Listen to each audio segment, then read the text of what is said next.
My name is Ben Ayers. I'm Dean of the Terry College of Business, and it's my pleasure to welcome you to our Terry Third Thursday. This obviously is our monthly event, a great time of networking for some current students, alumni, and other business leaders in the Atlanta area. I'd like to take this time to thank our alumni board for organizing today's event as well as this series. It's also my pleasure to thank our sponsors, our corporate sponsor, Synovus. Please join me in thanking them. As well as our two media sponsors, the Atlanta Business Chronicle and WABE, Atlanta Public Broadcasting. Please join me in thanking them as well. Our upcoming programs in the next couple of months, in September, we'll have Mark Lazarus, who is chairman of NBC Broadcasting and Sports. October 18th, we'll have Griff Lynch, who's executive director of the Georgia Ports Authority. And then on November 15th, we'll have Alan Mazurek, who is the CEO of Vonage. And I hope that each of you will join us for those events coming up. It has been a busy week and couple of weeks for us at the Terry College. Classes began this Monday in Athens, and so if you've been to Athens this week, there is a lot of energy. We also have sent out a couple of news flashes the last couple of weeks. I wanted to mention those. This past fiscal year, we wrapped up and had our best year ever in terms of fundraising. We raised $31.6 million. We had over 5,000 alumni and friends of the college that made very generous gifts to the Terry College, and that impact will have a transformational impact on the Terry College, our programs, our students, and really build a very strong foundation for what we're currently doing as well as in the future. So I'd like to thank each of you for your support of the Terry College, of us having a record year. This past week, we also announced that our Toll School of Accounting won a national championship in CPA pass rates. So we were ranked number one in CPA pass rates among large programs, and if you include really tiny programs, we were number 3. And so it's always great to celebrate a national championship. We hope that this is only one of those that we'll celebrate this coming year on campus. But it was great to acknowledge that and the success of our new alums from the Terry College and the Toll School. I'd like to call Rob Garcia to the podium now. Rob is the North Georgia Division CEO of Synovus, and he will introduce this morning's speaker. Synovus has been a long-term sponsor of this series, and we so appreciate their support. Rob?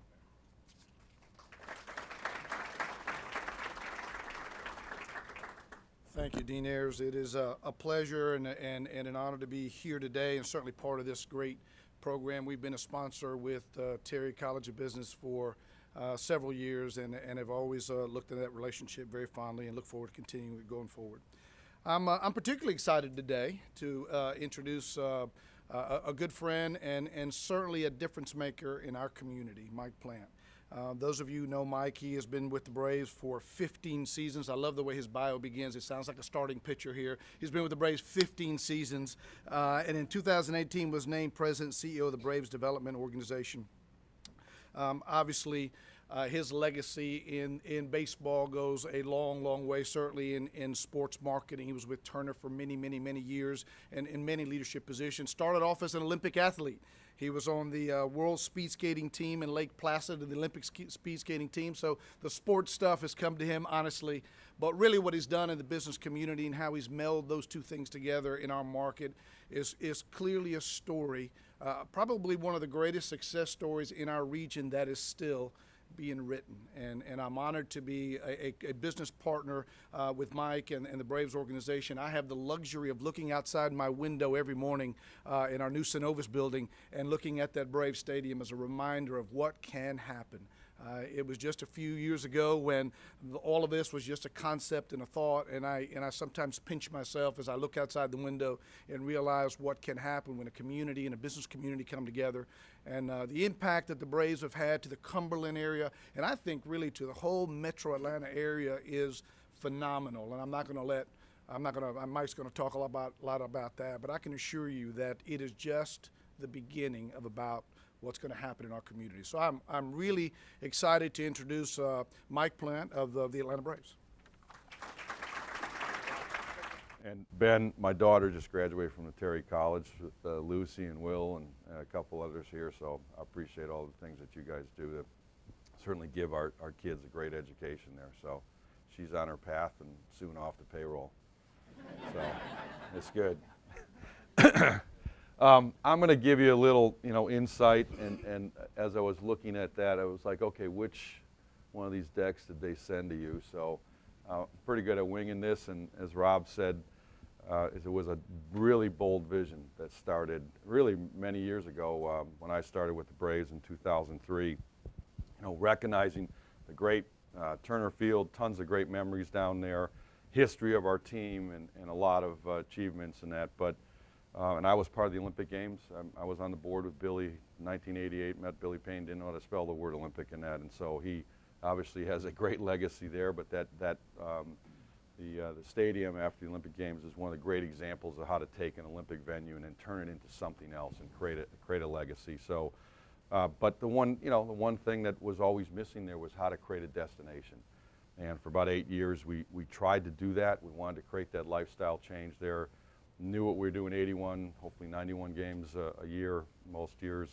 But there was nothing to draw you there beyond that. And it got to a point where, I knew you were grabbing your flak jacket and running to your cars at night, and it just was not the type of environment that we knew was conducive to this vision of creating that destination. So we tried, and we probably could have found a way to make something happen there, but that takes two willing parties in the public-private side. I might repeat myself later, but I believe, as I stand here right now, that this will go down as the greatest public-private partnership in sports and entertainment history. And so there's nothing else like it. The numbers you're going to see in a couple weeks are coming out. They're not conjecture anymore. They're not feasibility studies saying maybe this happens, maybe this kind of jobs and this kind of tax revenue. We're churning that economy up there, and I think Rob would certainly agree. And so, and the numbers are just going to prove that up, because the numbers don't lie anymore. They are the actual factual numbers.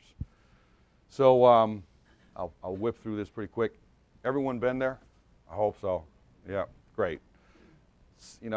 We were fortunate that this piece of property, when you're doing something like building a ballpark or a professional stadium, and then you create that destination, you need some land. And I was reliving this story to somebody last night that actually they bought the two white buildings. They had them under contract that were right across from us in Circle 75, Hugh Scott. And he told me how his negotiation with Mr. Saul, 82-year-old man in Baltimore that had owned that property since the late 60s, early 70s, obviously had low basis in it, went on for 6 or 7 months. I actually had a backup offer because I was trying to buy everything around there. But to have a piece of property like that available was very unique. And one of the reasons that for many, many decades people tried to buy that property or had an interest in buying the property, but what they quickly found out, and I found this out 2 weeks into this process, hey, by the way, there are 3 gas pipelines that run right through the middle of that. And I said, what do you mean gas pipelines? Like gasoline gas? And they said, oh yeah, they're pumping petroleum products 24/7 from Houston to New Jersey, 2 of them. And that was one of damn, didn't know that. I guess that's why that main 60 acres is available. So. So anyways, along that quick process, dealing with Mr. Saul, I mean, from the first time we knew he was the owner to the time that I finally said, okay, this is the number I'll agree to, I think was about a total of about 10 days. And so that's how quick this thing moved. But again, that was critical to us, and it was critical to us. This told a story, and I think a lot of you saw what we call our heat map. So in the lower right-hand corner there, you see the difference. SunTrust Park, Turner Field is 12 miles apart. A lot of times you're reading today that teams are looking at downtown stadiums, downtown environments, and that works really well in a lot of cities around America. For us, the majority of our fan base lived outside the perimeter or near the perimeter. They lived north of Atlanta. I live in Peachtree City, so I don't live north of Atlanta, but we all know there's a lot of traffic in Atlanta. We're all, you know, saying our prayers in the morning that you don't cuss before 8 o'clock. And so, you know, that told a big story to us. How do we build or get closer to our core fan base, or the majority of our fan base? Fortunately, we've got fans, as you can see up in the top corner, all over the Southeast, Braves country, 6 states. We don't have a lot of competition in the baseball space, so Braves country does drive from all those outer markets. 23% of our fan base comes from outside the state of Georgia. No team in professional sports, not a single one, comes close to that. And that is, you know, give Ted a lot of credit. He created that environment way back in the 70s when he bought the team, of creating a lot of interest in our team. But out of state, once again, a lot of traffic, and we drive a lot of interest. But that told a big story to us, saying moving outside the perimeter or at the perimeter made a lot of sense for us. I'm going to go backwards. I made a presentation to Ted Turner like 2 weeks into my job with him in 1995, and it was I was the president of the Goodwill Games, came in, I was blowing the whole thing up, and it was all on a laptop then. You didn't have fancy remotes, and so they said, look, when you want to go forward, just push that button. I said, okay, I can do that. I'll go over and push a button. I was showing him the slides, and all of a sudden he said to me, he said, hey, can you go backwards a couple slides? And I looked at that thing, I was like, I don't know how to do that. And I'm sure he was thinking, boy, this guy's a real dope. Anyway, so back to this slide. 2 things. The day we made this announcement kind of shocked Atlanta. It reminded me about the Olympic Games that I've been part of. Korea was my 19th.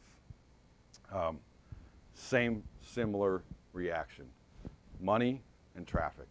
Everywhere around the world, those are the 2 things that come to mind when you're looking at bidding or hosting an Olympic Games. And that's what very quickly we knew was going to happen. And so, you know, I always said, look, we're not going to take our problems downtown and move them up 12 miles up to the north part of Atlanta. The number one reason why people didn't come to more games year in and year out was they were not going to fight the traffic. They were not going to deal with the lack of access. When we were sold out at Turner Field, we were 6,000 to 7,000 parking spaces light. I'm sure some of you don't raise your hand because I'll apologize in advance, but I'm sure some of you drove around there mindlessly looking for a place to park, and then, you know, I'd get the nasty gram saying, screw you guys, I just went home, you know. And so we knew all those things, and that we weren't going to take those problems up the road. And then we looked at, in today's world, I don't like all the technology. I know how to use that phone pretty well, but that's about the stretch of it. But use technology, use data to plan and execute. And one of the things obviously we did is to look at that data on those roads. And very, very quickly, I felt comfortable that if we created better access, if we created better pedestrian movement, we had more parking, 14 access points, we've got 6,000 more parking spaces up there with 9,000 less seats, that environment was going to be a lot better. And then one of the big things was move our game time. Now, the players don't like it, and I've always said to all of them, hey, look, you don't think I want to get home earlier? I want to get home earlier, too. It was 1 o'clock last night again, you know. So, but it was just the difference between a 7:10 start and a 7:30 start. You start looking at the loads on these roads, and they start moving, you know. So, we dealt with that 3 years. You're going to ruin my life, doom and gloom. If you talk to the people who live in the building right across from us in Circle 75, the tenants, just about every person I've heard from, has said, we love it and wish that the Braves would play every single day of the year, because we get out of these lots a lot quicker when you have games, because we have police directing traffic and making sure that things move. So unfortunately, I don't want to play every year or every day of the year. You know, this is a little bit of our site plan, obviously, that main 57 acres. As I said, pipelines went right through the middle of this. That took 6 months and $14.5 million to move those. They were 2 quick meetings. Again, getting people to sign NDAs because we weren't sure what we were going to be able to do, if we were going to be able to pull this public-private partnership off. And one of them was with Colonial. They had 2 of the big pipelines, 48 inches, 36 inches, pumping petroleum products 24/7. Amazing thing to me is Houston, New Jersey, and in 24 hours they can change the product through that entire 1,100 miles. So it's a pretty cool system that they have. They're really expensive. So just to move that around the outside perimeter, which is where they now come in and reside today, was $14.5 million in 6 months. And so, but I went to Tim Cook, was the CEO then, and showed him what we're going to do after he signed an NDA. He fell off the chair. He was like, are you going to do spring training here? Is minor league? You know, I was like, no, we're going to move that Big Mac Daddy there, and that's where we're going to start playing. And he was like, wow, I didn't know what Breadco was when you came in, but this is, you know, that's something else. And he said, guess my pipelines go right through the middle of that property, don't they? And I said, yes, sir, they do. He said, guess you'd like me to move them, huh? And I said, yeah, that'd be really great if you could. And he said, yeah, we can do that. You just got to pay for it. So it was one of the best early meetings we had in the whole process. So little bit of our following. You know, we, once again, largest marketing territory in all of sports. Many of you are certainly, hopefully all of you are part of that. And I give Ted Turner a lot of credit. I mean, Ted, once again, stuck that satellite up in the air. We called it the garbage can cover way back when. And said, this is how people are going to watch TV going forward. And he was a game changer, obviously, and a great legacy. He'll be 80 years old this November. He wasn't happy with me when we made this move, but he's gotten over it a little bit. He invited me to his birthday party this November, so I guess I made the cut still. But, you know, I said, look, I don't want to get into all the reasons why, and we tried and it didn't work. But, again, I give him a ton of credit for having that large marketing territory and the following we have. So a little bit of, you know, we just, again, didn't do this in just some knee-jerk reaction, obviously. You know, access was important. Obviously, infrastructure was important. But, you know, this vision of creating that destination took a ton of research and obviously a lot of understanding what that market was going to be. You saw a story yesterday in the paper, for example, you know, and I have to always put my filter on here when I talk about certain publication in town. But, you know, we're doing extremely well. And if you've been out there, you see the energy out there and the activation out there. And it doesn't matter if we're playing games or not playing games. I mean, the vision and certainly what we've accomplished out there, and you hopefully saw in the last couple of weeks, we got another $300 million phase 2 that we're rolling out. And you don't bring another global company like ThyssenKrupp to a place like this if they don't feel comfortable about making that type of commitment. So things are going very well. We looked at, obviously, a lot of data. It just wasn't sticking our finger up in the air. I mean, data drove a lot of what we did. And that data can change. I mean, I said in that article, when we started this, women's fashion, obviously, was on the retail side, was where we thought, okay, let's focus on women's fashion because women like to come here in the day and, you know, going to go have a cup of coffee and then go shop and go to lunch. And, well, that's all changed. I mean, you know, I think that UPS man, he probably does it at all in many of your houses, dropping a box a day off at my house, one of those brown boxes with that black tape. She's laughing over there. I mean, so, you know, it's just changing how we all shop. So we had to change with it, and we did. But these are just some quick projections about, again, how significant that whole area where we moved was.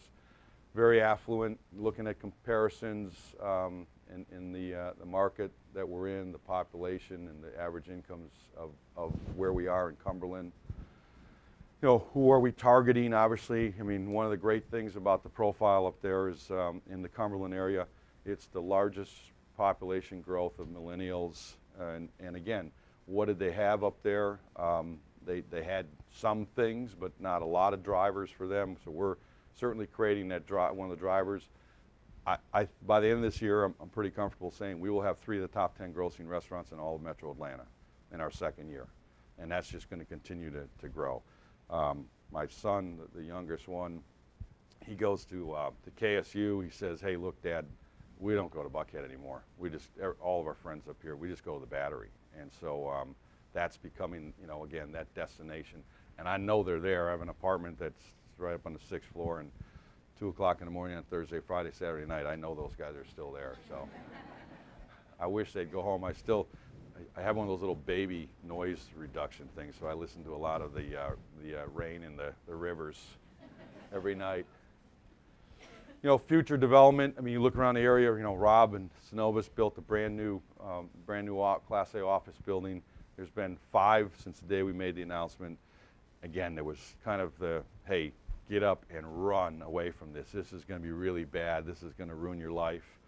I had a lady once, again, when you get this gray hair, you work for a guy like Ted. I had a business partnership at 28 for 3 years with Donald Trump, so I worked for 2 guys that had 0 filter in their life, obviously.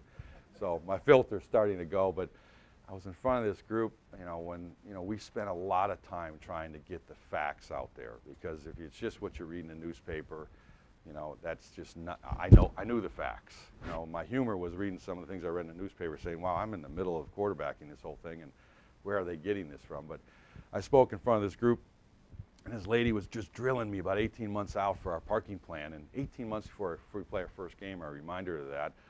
You know, we're still working on that, and you got to relax a little bit. And she just kept at it in front of a room full of people. And I said, ma'am, where do you live? And she said, well, I live so-and-so. And I said, well, I'm getting used to Cobb a little bit, but that's about 4 or 5 miles from the stadium site, right? She said, yeah. I said, well, ma'am, you need to get some counseling or some medication. I mean, we are going to get a parking plan that's going to work, okay? So I'm not going to ruin your life 4 miles away. But that's what got put in people's mind, was that, you know, this was just going to be really evil, and there would be 500,000 people coming to these games. We have 41,000 seats. That's 10,000 cars. There's 425,000 cars a day that travel on 285 and 75. So if you work it, and you obviously, you build a plan, you work with other key stakeholders, there's a way to make that work. But key to us is the future development around the entire site. And it's growing. I mean, Racetrack moved there, Synovus built the building. There's 4,000 or 5,000 now today additional residential units there. So, you know, creating that destination, if you do it right and it has the right components to it, becomes very attractive to people. You know, just some key drivers from a tourism standpoint. You know, we tell everyone, I mean, 23% of that audience coming in. I mean, I love it when we play the Cubs, the Cardinals, the Dodgers, the Giants, other teams. The Red Sox are coming in a couple weeks that have a huge fan base around the Southeast, because then this is their time, instead of going to one of those outer markets, to come and see their team. The key is, you know, have them spend a bunch of money here and beat the snot out of them. That's the recipe for success. And last couple of years, we weren't really good at that. We're getting a lot better at it again. So, but you know, we always make sure people understand we're part of Atlanta, and we are constantly creating partnerships with other parts of Atlanta. You know, those folks, those visitors want to have things to do. There's great things to do in Cobb, but there's great things to do downtown. This wasn't about how do we separate ourselves out of Atlanta. We're the Atlanta Braves. We're part of this market, and we're going to continue to be part of the market. You know, our lineup, obviously, and this was phase 1. And again, we felt a really good mix of that lifestyle destination. It's abused and overused, live, work, play. But that's what's happening out there. Thousands of people that are working there, people that are living there. We activate the entire place year-round, 81 games a year. We know we're doing hopefully 91 games again soon. The Roxy's got 50 concerts a year and about 30, 40 other events. You know, we had an ice rink out there last year, and we're activating holidays, and we've got Santa Claus there I mean, we're driving people there. That's what we have to do when you create a true destination. Got a good, you know, mix of retail.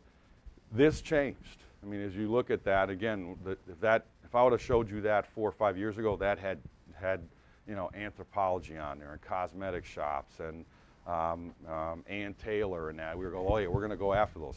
Well, those businesses have changed a lot. Matter of fact, I'm sitting here today saying, thank God we didn't do those deals, because you had to buy those deals, a ton of, you know, rent abatements up front and a bunch of TI up front, and it would have taken us probably 3 or 4 years to see $1 in those.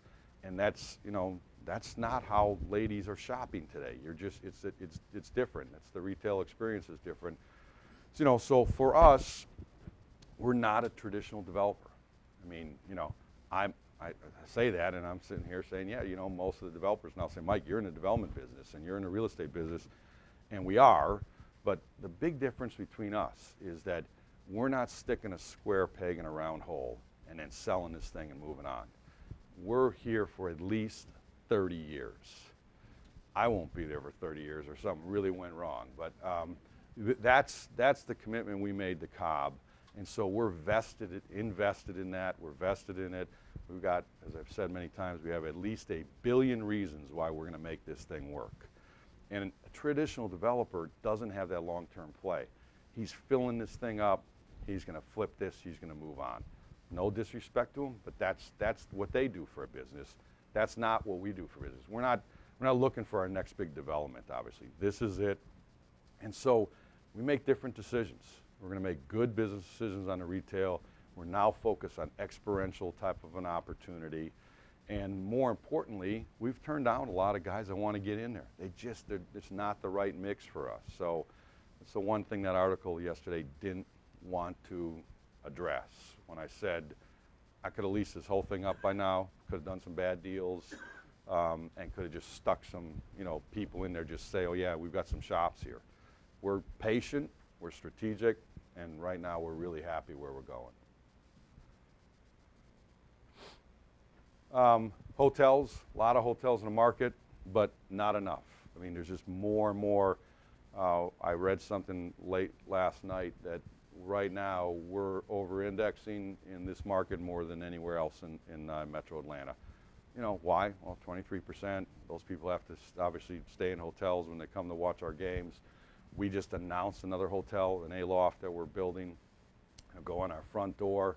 But hotels in 5 minutes made the decision to put $3 up on a hotel motel tax. It was a 5-minute decision when they got presented. Could you help? Here's how you can help support that service. Why? Because we're going to drive a couple 100,000 room nights, obviously yearly and on an annual basis now into that community. The Omni Hotel that we built is the #1 in the market already. It's a leader in a whole bunch of categories, and we're 7 months in. So it's working. Convention Center, Rob Jerry is the chairman of it.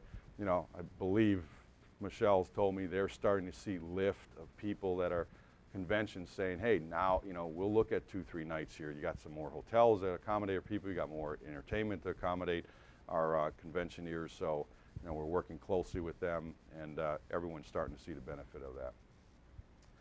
Dining, as I said earlier, it's a big part of this. People fortunately like to eat. It's part of your whole entertainment experience. One of the things that was key with all of these restaurants and retailers was parking. Again, doom and gloom, my life's over, where am I gonna park? I mean, this was the hardest thing for us in these lease negotiations, different than any one of these other retail establishments, because they're not next to a ballpark that plays 91 games and has 41,000 people in there. None of us are going to a retail establishment if going in, access is bad and I'm gonna have to park a quarter mile away to get there. You're just not gonna do it. So that is a key factor, and that's, spent a lot of time with all of these guys. We brought a lot of these guys into the mix. And you look at Antico Pizza, great pizza.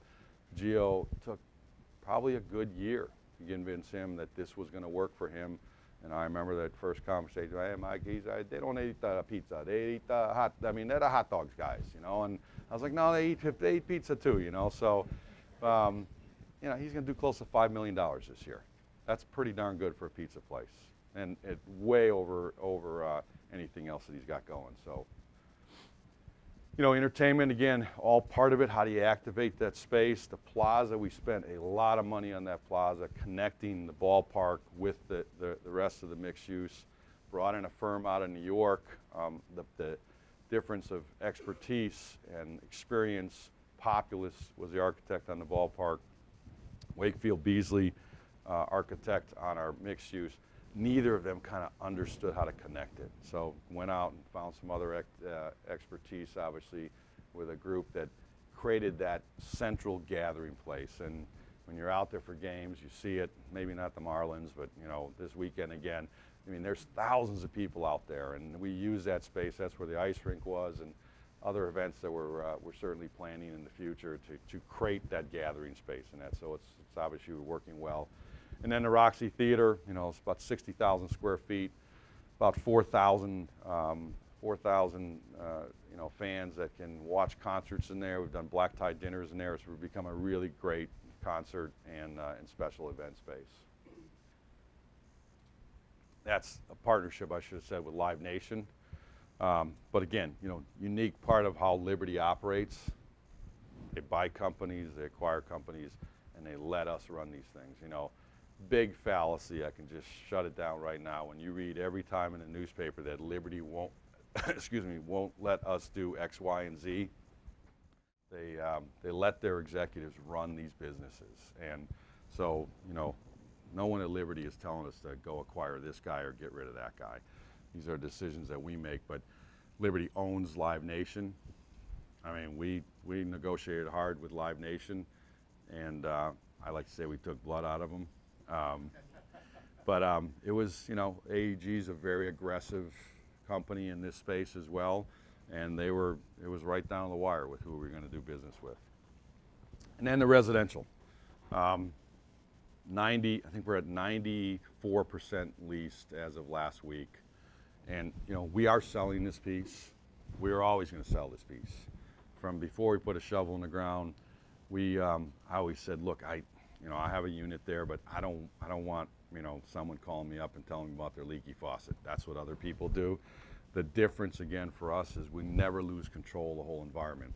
Those residents that are paying those kind of rates, which are Buckhead type rates, they expect that the environment that they've moved into to pay that money is going to still be the environment no matter who owns it. So I've kind of said a number of times, this reminds me of, you start a mortgage with one company and they sell it to another and you just send your check to somebody else. But they can be, the confidence they should have is we're not going anywhere. Doesn't matter who owns the residence. But the other thing is we're taking that money and now we've just announced phase 2. So we're reinvesting that into continuing to grow the total property. But, we're really happy with obviously how those got built, the amenities there, and, I'd highly encourage you to, if you want, looking for a second place to come and lay your head, take a look at them. They're fantastic, except at 2 o'clock in the morning some nights. Merchandising, this whole site plan, there were probably 35 different site plans. I mean, at first I wasn't sure, even we could move the pipelines, but we were kind of working around all that. But merchandising plan is important. I mean, where you put things and strategically how they connect with each other and the flow of traffic, obviously, from when they get out of their car. So we spent a lot of time on a merchandising plan. And again, where you're parking cars and, this whole site, there's $105 million of just hardscape and subsurface infrastructure just before you could start going vertical there. So again, we all learned a lot. I mean, and we were blowing and going. I mean, we built 2.5 million square feet of vertical space in 30 months. And as I asked the development community, I don't know, it was about a year and a half ago, it was just before we opening, there's a room for about this many people. I said, look, I'm not going to take any offense to this, but raise your hand if you thought when you saw the pretty pictures, 3 years ago, you walked out there and said, man, there's no way those guys pull that off. And everyone did. And because I know most people couldn't pull this off. One, you have to have the money. And the money is important, obviously, but the timing of that is the key. No developer is going to put a shovel in the ground until they get 60% of their leases signed up. We're $300 million in the ground before we signed our first lease. And we had to, because we had to play a game in April 2017. And I told everyone that was part of this team, bring your A game every single day. This is going to be one of the hardest, most rewarding things you've ever done. But by the time we play that first game, all 14 of those cranes are going to be gone, and all that Georgia red clay, which we love, is not going to be flowing down the streets. Because if it was, knowing that we were going to sequence in the openings of 20% or so opening on opening day on the mixed use, over the next 2 years, finish all of it, you're not coming if there's Georgia red clay flowing down those streets. You're just going to be like, you know what, I'll wait till it's finished. No one's going to want to deal with that. So that's why it was very aggressive. The land plan all had to work, and fortunately it did. little bit of office market, obviously, I mentioned before, tons of great, partners. A number of those are obviously some of our sponsors, and Rob, their bank, has been a big, I think we're paying the bills every month, aren't we, on that debt? Okay, good. Been a great partner of ours. Yeah, you know where to find us. Comcast, first single entity lease, I think, that took an entire space in 20 years. So, and that again just led to blowing and going, making different decisions. We knew we were going to build this office building. We knew how much square footage it was going to be, and all of a sudden they said, "We'll take the whole thing." And so we're like, "Holy cow, we've got more office interest." So we built another on a surface lot, another 92,000 square feet. Again, you got to be able to be quick, nimble. Got to be able to source, your capital quickly, and then add it into that merchandise and land plan. But this obviously building has been extremely popular. There's about 1,000 employees in there now. Technology, Comcast, there's no place in North America has multi-terabit of speed. Hopefully you've all experienced that when you go to the ballpark, the battery. I mean, it's quick. It's working quick. They've got this place called The Farm on the second floor, a bunch of young, really smart people that come out of UGA and other places that they're developing technology, and we're the users for it. We're testing it, and so it's been a great partnership with them. I heard Mark is here. Yeah, Mark Lazarus is my buddy, so Mark's going to be great. He's the chairman of NBC Sports, owned by Comcast. Hotels, I mentioned the Omni, just a market leader already, doing very, very well. And the last 2 weeks ago, I mean, this was well over a year in the making with ThyssenKrupp. We all use them just about every day of our lives. They're an $8 billion elevator company. They're a global company in steel and autos, elevators being one of the biggest, most profitable parts. And again, when you're in control of this and you have a vision and you have a strategy and you stay the course on that, you're in a different position than somebody that's just saying, "Hey, I'm a short-term player here and I don't really care what this ends up because I'm moving on." My first meeting with them, they said, "Yeah, we're going to build this big test tower and that. We're going to probably bring about 50 jobs there." And I said, "Well, that's the non-starter. That's not going to happen." I said, "We're going to build a really nice office complex on that great premier piece of land on 285. And so I said, "I'm not interested." Move forward 4 months. We kept saying no, but if you want to play, here's where you can play at. And now this has turned into, this is a 600,000 square foot campus complex. We're going to build that office building. It's 300,000 square feet. They're going to take 150,000 square feet of that. There's a 140,000 square foot lab next to it. That's the base of that tower. It's 420 feet. There's about 12 elevator shafts in there. They will test elevators, obviously all their new technology. Top 2 floors will control a special event space. Be great places to host parties and do one of these breakfasts one morning, because the views up there are going to be pretty good. And so that took about a year to pull all that together. And again, the way we're churning the economy, obviously, on paper, it's 863 brand new 6-figure jobs that are actually coming into this market from all over the country. It'll be well north of 1,000. That's already, for example, you heard maybe that they announced they're leasing another 80,000 square feet across 75. So they're starting to move people in here next month. The beauty of this whole project that has not been, really picked up too much is these guys will bring 10,000 people a minimum a year, visitors, clients, and technicians, and they stay 3 to 5 nights a visit. And so, again, for us, creating that destination, that's why very quickly we weren't building another hotel, and I was like, man, we needed to build another hotel. And so it's going to continue to churn that entire economy in there and create more and more of a great lifestyle destination. So we'll start breaking ground on that in 60 days. And then we just announced this last week. That's the A-Loft. It's retail on the bottom. Savi, the grocery store, if you've been there. We did a deal with Paul. You needed a grocery store. You got residents, but not, there's great grocery stores around there, obviously the bigger ones, but this takes care of our residential needs. Got a Silver Spot movie theater on the front door, building a new parking deck on the back in partnership with Encore, which is our partner. They own the DoubleTree.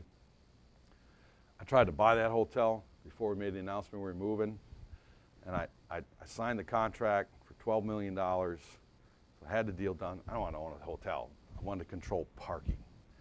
But I had the deal done. We had agreed to the price, and we had to make the announcement for all the various reasons after I went and ruined the mayor's day. So the guy was on a fishing boat, and he never signed the contract.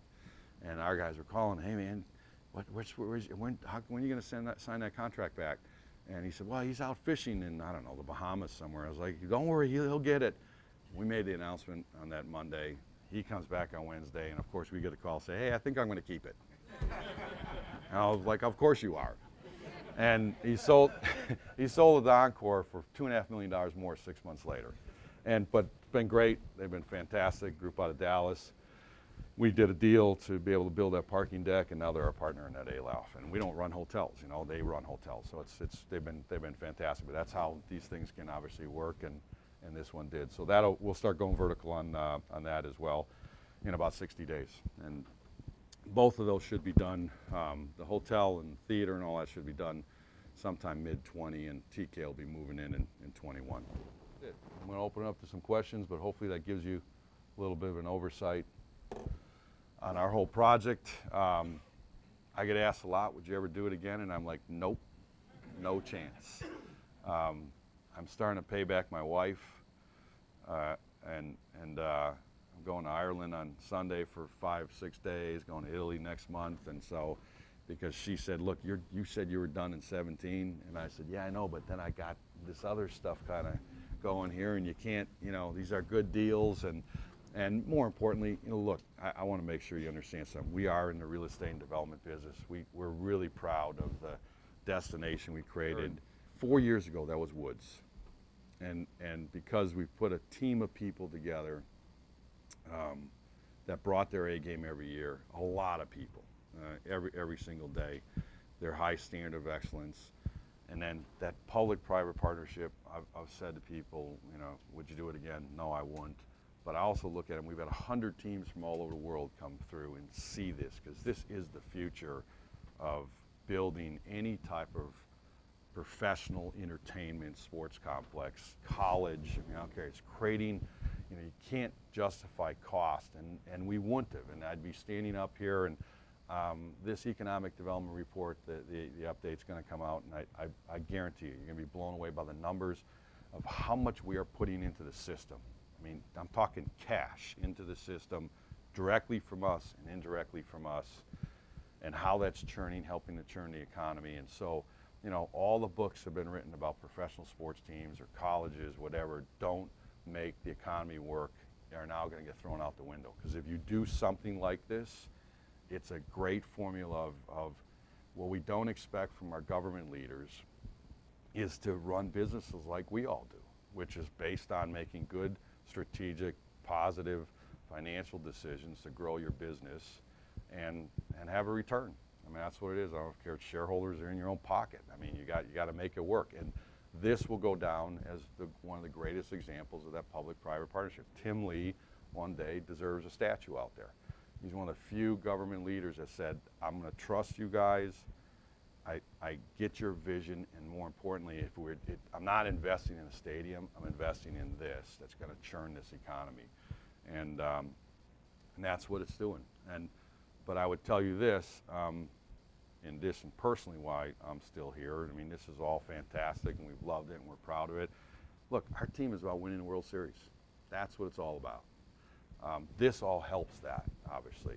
But we don't have a business that every year has to sit down and say, okay, let's revise our strategic vision and our mission and our objectives and our goals, which many of you obviously have to do. We got one, win the World Series, and everything is really good, and it works out really well. So that I would just want to make sure you understand we haven't lost sight of that, and we're going to do it again. I mean, this was last 3 years, they were tough, but we had to blow this thing up to get started again. And you're starting to see, if you're watching our team this year, that the nucleus of these young kids, they're part of our plan.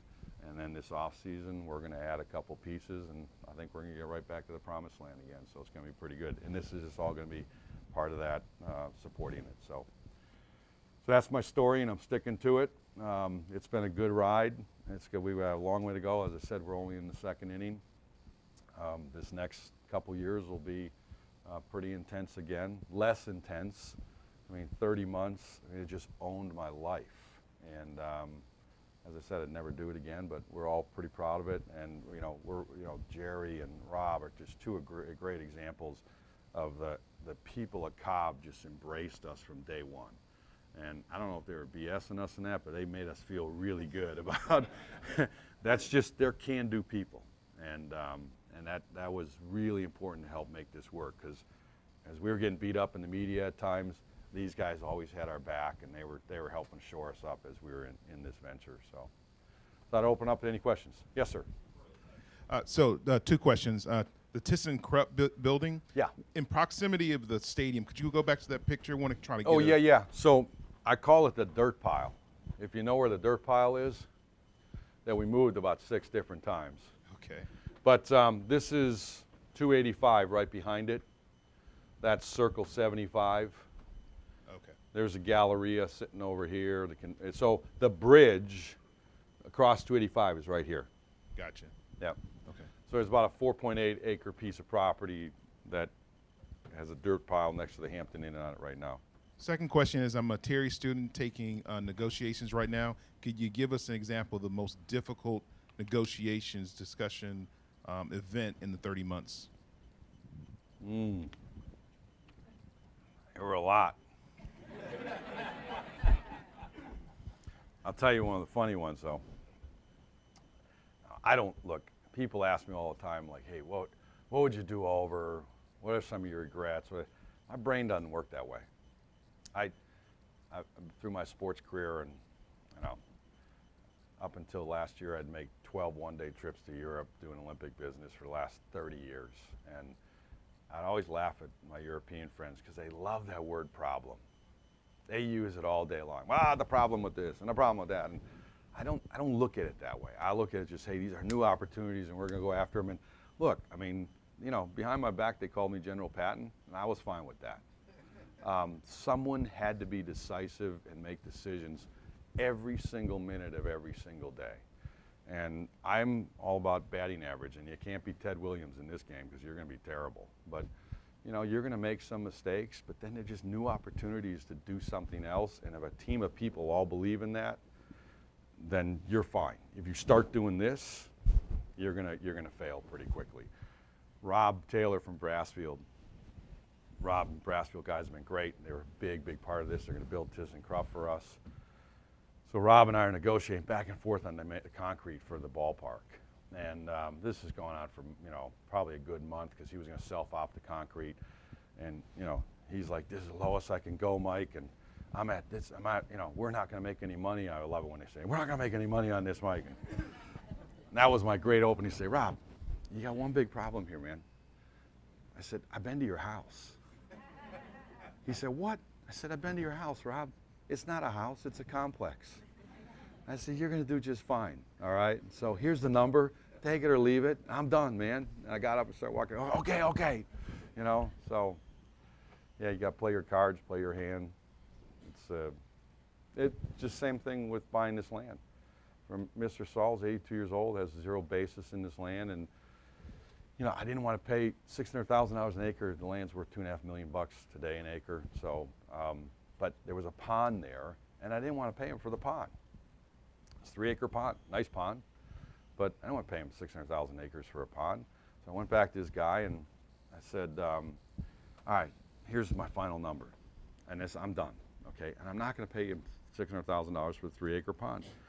And he said, okay, I'll deliver that. I said, what do you think he's going to say? This is to his president. He said, he's either going to take it, or he's going to tell you to go pound sand, and then you're not going to get another chance. I said, you really think so? You're not going to counter that? And he said, no, that's not what an 82-year-old man does, who has 0 basis in the land. And I said, all right, don't tell him that. I said, let me think about this for a day or so, and I'll call you back. But don't deliver that message to him. I was up in my lake house having a beer by myself. I called him back in 45 minutes because I was like, we need a big chunk of land, and that works with our heat map where all our people are.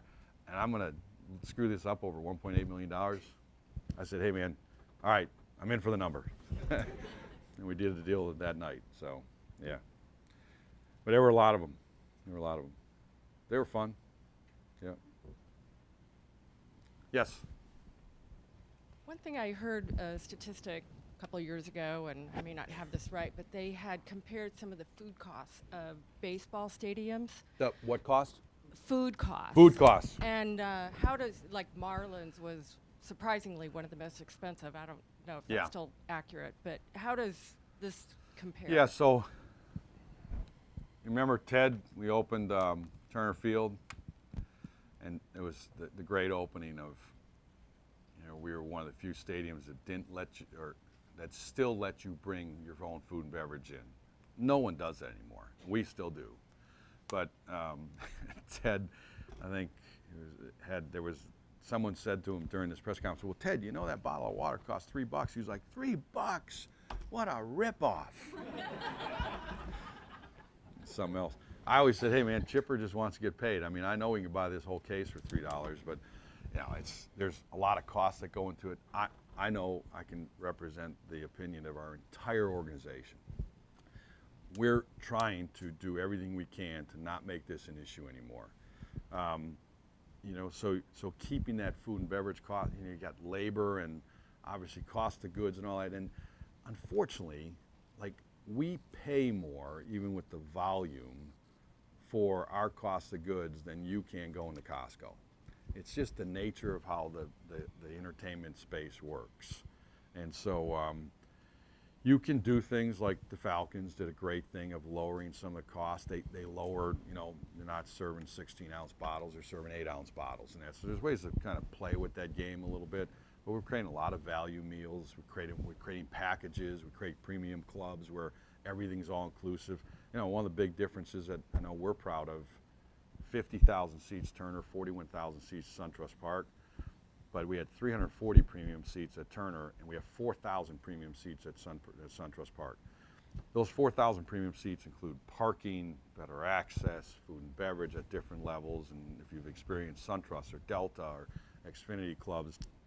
And, you know, we drove revenue there because we're providing value there. We still sell a $7 ticket at SunTrust Park. 55% of our fan base are families with kids. No one in baseball comes close to that. And we knew right out of the box you couldn't, you know, we couldn't price out our core fan base. We still had to make this affordable. And, you know, we're cheaper than going to a movie. You can't even see your son play Little League Baseball, your daughter play softball or Little League Baseball for $7. So, yeah, we're cognizant of that. I'd love one day that this is all just baked into the ticket. Yes, sir. Mike, thanks for getting up so early and coming out here this morning. You bet. One of the shocking things when the announcement first came out was the decrease in seating. Yeah. So talk about that decision, and then since then we have seen other stadiums do similar things. And also, what's the future of what's a baseball stadium going to look like in 20 years? Yeah, you know, I think first of all, we don't play 10 games or 8 home games. We play 81 home games. I mean, this is an 11-game stretch we're in right now. So, you know, if you look at your core fan base, this isn't Boston, New York, or St. Louis, or the Cubs. Cubs can be terrible year in and year out, and they still sell out, you know. And I don't say that because Atlanta doesn't have passionate sports fans like some of those knuckleheads write those articles. It's a very passionate community. There's a lot to do in this community. There's great college sports. There's all the professional sports. There's second-tier professional sports. There's tons of entertainment options. Everyone only has so much money in their pocket, so you got to compete in that entertainment space. You look at 81 games a year. The wheelhouse, we felt, based on 20 years of data and knowing this market, was around that 40,000 seat range. Sure, we sold out Turner Field at times, but it used to drive us all nuts when we'd have a playoff game at 48,500 people, and they'd say, yeah, Atlanta didn't sell out again, bad sports town. So that's a big stadium in baseball at 50,000. So, and you know, just again, then measuring everything else around there in that mixed-use environment, that was also part of that. What's the right wheelhouse for access, parking, people getting in and out. And so, and we think we made the right decision. It was a good one. Again, future, you know, we all learned from the last guy. I mean, we went and poached ideas from 20 other ballparks in Dallas and Indy on the football side, and so we're just all, but then it's taking that and making sure you don't become complacent. You know, I had a big thing when I started with the Braves saying, what are we doing every year to reintroduce a new roller coaster? Got to have a new roller coaster every year when you're in the theme park business. And what's our new roller coaster? Because the truth of the matter is about, I mean, it's okay, this year it's changed. Last year, you all raised your hand. Yeah, you wanted to shout at the TV last night. Our fan base is getting pretty excited again. Number one highest rating on Fox was 2 nights ago in the last 5 years. So people are watching, and because we're winning. Winning is a great formula for interest, but probably 15% of our fan base is what you'd call an avid fan. The rest of them are those families, corporates, entertainment seekers, and so if you're not winning, and that value proposition isn't working, and you can't get access here, and this place isn't clean, and it doesn't feel safe, and all those things that make it all work, you're going to go do something else. And we get that. It starts with winning. The rest of it all has to work as well. And so we've got to keep making sure we're paying attention to that over the next 20, 30 years. I won't do it. Someone else will. Yes, sir. Mentioning winning is a big part of it. Yeah. How are you guys affected, and how is your strategy affected by not being, you know, a winning ball club when you guys were moving into the new stadium? Oh, it was how terrible. did you guys deal with that? No, it was, I mean, I remember the November meeting in 2014 where Hart and Copy were like, okay, we got to blow this whole thing up. And Schiller and I are like, okay, hold on a second here. We all know what we signed up for here. And we're going to go in the marketplace and we're going to say, hey, you're going to want to pay all these premium prices for all these great clubs and all that, and we're going to stink. You know, some of the ticket sales guys would tell you they got the calls. They're doing all their dance, saying how great it was going to be, and sending pictures. And then the first thing someone would say is, "Hey, are you guys ever going to win again?" And you know, it's hard to counter that. But you take your lumps. You could.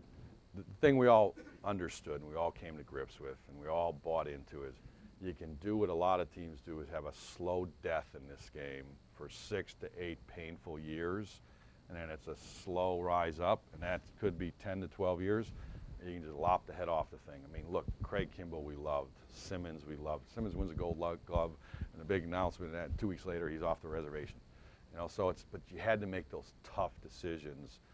But as we sit here today, you can see it worked. Last in player development, now number 1. These young kids are coming up. They're getting it done. Look at Smoltz, Maddox, you know, Chipper, all those guys. That's what got us there. So we lost our way a little bit. And as we sit here this offseason, my first time in this organization, we're going to be a player this offseason. We can't make bad decisions, you know, which you can do in the free agent market. 20% of those guys end up being worth what you pay them. That means 80% is a bust. That's a bad average. You got to be really smart about it. But we're going to be a player again. Yes, sir. There's been a lot of talk about MARTA and the expansion of MARTA. Yeah. Can you comment on rail? Is rail a part of the vision for this in the near future? And if not MARTA, is light rail a part of it? So I'm not an expert to talk to you about, you know, steel, you know, wheel on steel. I met with Robbie Ash again last week. I would tell you the same thing we've said from day one. And I've said this openly to the guys in Cobb. Said we can't make future transportation decisions on people that look like us. Now, I'm not using public transportation. I'm getting in my car because I can do that. I'm old. I'm just used to it. That's how I get around. I'm not saying that's right. When my wife and I, we have a home in Park City, we use a bus out there. It's great. It comes down the bottom of the hill, and so we got to make it affordable. We got to make it safe. Got to make it, you know, efficient, and we're big fans of that. And I think the leadership in Cobb is starting to see that that's the same type of hopefully strategy that they're starting to adopt as well. We're all for it. Get more cars off the roads while we've spent $30 million building bridges. And there's more of that that's going to continue to connect that Cumberland area, obviously, to get people off the roads. I mean, I tell all of our staff, because we make them park on the outer parking lots and that, and you know, when I hear the squawking, I'm like, hey man, a couple miles of exercise every day is pretty good for your heart too. So, you know, not a bad thing. And if you're a fan, you drank too many beers, you need to walk. So, yeah, we're big fans of it. Yes.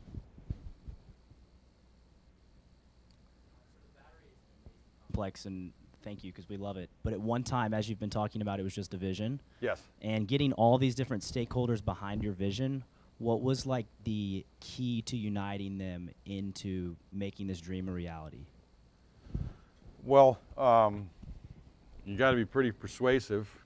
One, again, public-private partnership. I met with him before we made this announcement. He got it. These are smart people. He got it. They, you know, they saw what Dobbins did, for example, for Cobb 50 years ago. And, you know, they understood right away that, yeah, we all love the Braves, but we get this economic driver that can really be another huge lift this part of the whole community. So it starts with having those partnerships. And because you don't have those with the key leaders and that, if they don't buy into it and they're working behind you, and we see it all over the place in America, where, you know, the Boston Olympic bid comes to mind. I mean, they got derailed because they didn't have buy-in from some of the key leadership in that. And then, you know, you got to have the money. That helps. You got to be smart about it, obviously, with the money. And then you just got to have a really strong conviction once you get that vision down. And I know I speak for everyone in our organization. Once we see that direction and that vision, we're going to go make that happen. For me personally, I love it when someone says you can't do that. It goes back to my athletic career, you know. And I built a business in China and in Russia, and you know, I heard it many, many times. You can't do that. And I was like, okay, here we go. Buckle up. And then build a good team. Got to have good people, you know. Build a good team and everyone's singing. And I always tell people, I don't play any instruments anymore. I just got to make sure the band sounds good. So I saw one more. Yes. Oh, sorry. I guess I'm Andrew Patillo. First off, thank you for coming. I appreciate your meeting with us today. Question for you, I guess in regards to the relationship with SunTrust. Imagine I worked in the sports industry for a few years earlier in my career, and now I work on the corporate side. So interested how that partnership has worked, maybe how negotiations happened early on, and how you're, I guess, collaboratively have worked together over the last several years, and ROI, how you're showing return on investment for them in the partnership. Are you a shareholder in SunTrust? You know, we started with the club we built behind home plate at Turner Field. That's how the SunTrust relationship really started, and you know, they enjoyed that premium space and putting their name on it, and then, you know, obviously you have this grand vision, and we're going to build a new ballpark, and we knew we were going to do a naming rights deal. And you go back to the people you have a great working relationship first, and we actually had 3 different players that we were dancing with early on. And we saw them as obviously this, we had that great relationship, we had a great partnership. They understood the value of it, but they also understood we were going to have to borrow a lot of money, you know. And so that all entered into it, although, you know, I always said, look, we've got to keep these lines separate here. So, yeah, the naming rights partnership was one that, you know, Bill, if he was in the room and he said it publicly, it's just been beyond their wildest dreams. They entertain a lot of potential clients out there, obviously. But then we have, you know, like Rob's Bank. I mean, they've syndicated a bunch of things that of these vertical assets. I'm dancing with them right now, late last night. And it's fun. It's fun. But they've been a great banking institution, great naming rights partner for us, and we've turned into good friends too. It's worked well for us. I believe Bill would tell you the same thing. Thank you very much. I appreciate it, everybody. Thank you. Oh, okay. Thank you, Mike. Really enjoyed the discussion today. Great example of vision and success and impact behalf of the Terry College, I'm going to present to you this sculpture who was created by Laureate Eby, and it's cool. our favorite colors, red and black. Absolutely. All right, thank you, Ben. I appreciate it. Thank you. Thank you. Thank you very much. Appreciate it. If we have not had the opportunity to pay for your parking yet, we would love to do so we can validate that on the way out. I hope that each of you will join us back here in September and that you have a great rest of the week. Go Dogs and go Braves.